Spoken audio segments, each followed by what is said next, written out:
Coming up on this edition of Carolina Insider. Hear why you might want to pause before taking home a stray cat. And any sports or events happening at Colonial Life make a huge impact for us. how March Madness is bringing in big business. But first, an update on South Carolina's state of emergency. Carolina Insider starts now.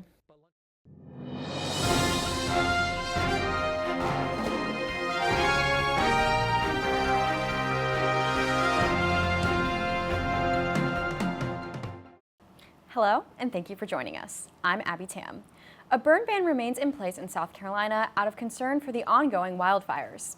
Governor Henry McMaster issued a state of emergency Saturday after a wildfire started in Table Rock.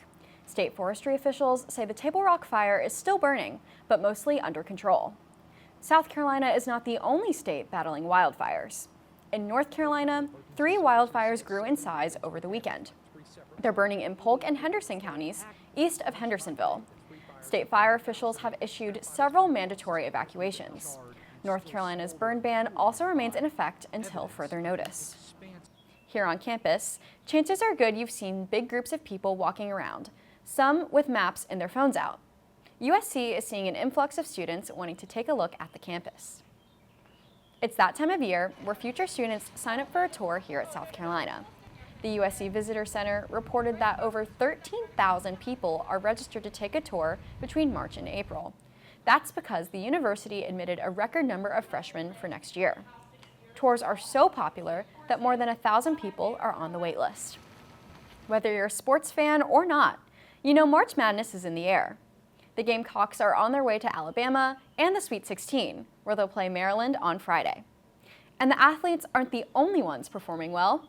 Here with more on that in the Soda City scene is Karenna Porter. Karenna? Thanks, Abby. Columbia businesses are thriving due to the pull of Gamecock women's basketball. Over the weekend, the team hosted the first 2 rounds of the NCAA tournament. USC won their games, but surrounding restaurants took a bigger win. Nathan Barnes is a manager at Grill Marks in the Vista, which is about a quarter-mile away from Colonial Life Arena. He says business increases 13% from January to February and 10% from February to March. We get a lot of that traffic.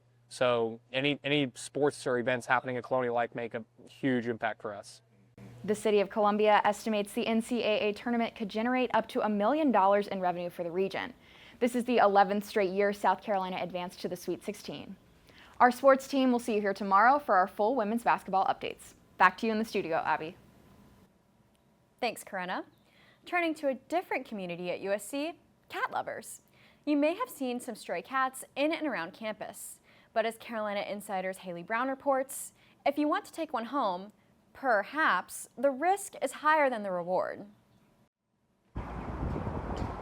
During the day, College Quick Mart on the outskirts of USC's campus is ordinary, but at night, stray cats rule the parking lot, unfazed by train horns and moving cars, but skittish around people. USC students Emily, Sophia, and Avery stopped to feed the cats whatever they could find on the shelves inside. 3 at home. I have 1 cat at home. I have 6 at home. As cat lovers, they just want to help. I just want to bring one home with me. I hope that people want to help them the same way we care about them. While it may be tempting for students to try to help out these stray cats by taking them home or getting them into a facility like this, experts here at Final Victory Animal Rescue say it's not that simple. Final Victory's cat coordinator, Riley Felder, says it's unfair to bring feral cats inside who don't understand a life beyond the streets. And I know that, students want to, let me go and pet that cat or, take in that cat, but sometimes it's not always the answer. It's hard not to. It's really hard, especially for me. I see a stray cat and I'm like, oh my God, I want it. But that cat doesn't want you, unfortunately. Due to the environment they live in, she also says that it's common for feral cats to have diseases, like ringworm. And then here's Marty. And here's Lauren Rabel. She learned this the hard way when her roommates picked up a kitten from College Quick Mart last year. The really icky dots, it's pretty gnarly. And that's the risk of taking home an animal off the side of the road at a College Quick Mart. So. Felder says ringworm in cats is hard to detect, making it more common in strays than you'd think. I've had ringworm too from fostering kittens. Even though I have personally gotten ringworm, it's worth helping them out. To avoid these risks, Final Victory encourages students to help out by fostering cats that they shelter now to free up space for more rescues later. For Carolina Insider, I'm Haley Brown. Finally today, if you're looking for some entertainment around campus, we have 3 ideas for you in our Carolina calendar. First, Broadway in Columbia presents Hadestown. You can catch the folk opera today through Thursday at the Koger Center. Tickets range from $26 to over $100. If you have the urge to dance, now's your chance. Live at the Underground is back again tomorrow.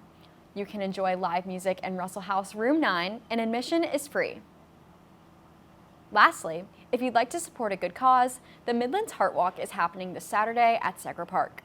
The walk raises money for those who suffer from cardiac arrest. Registration is $20. That's it for this edition of Carolina Insider, a student production here in the Kennedy Greenhouse studio in the School of Journalism and Mass Communications. Thank you for joining us. Our sports team will see you here tomorrow.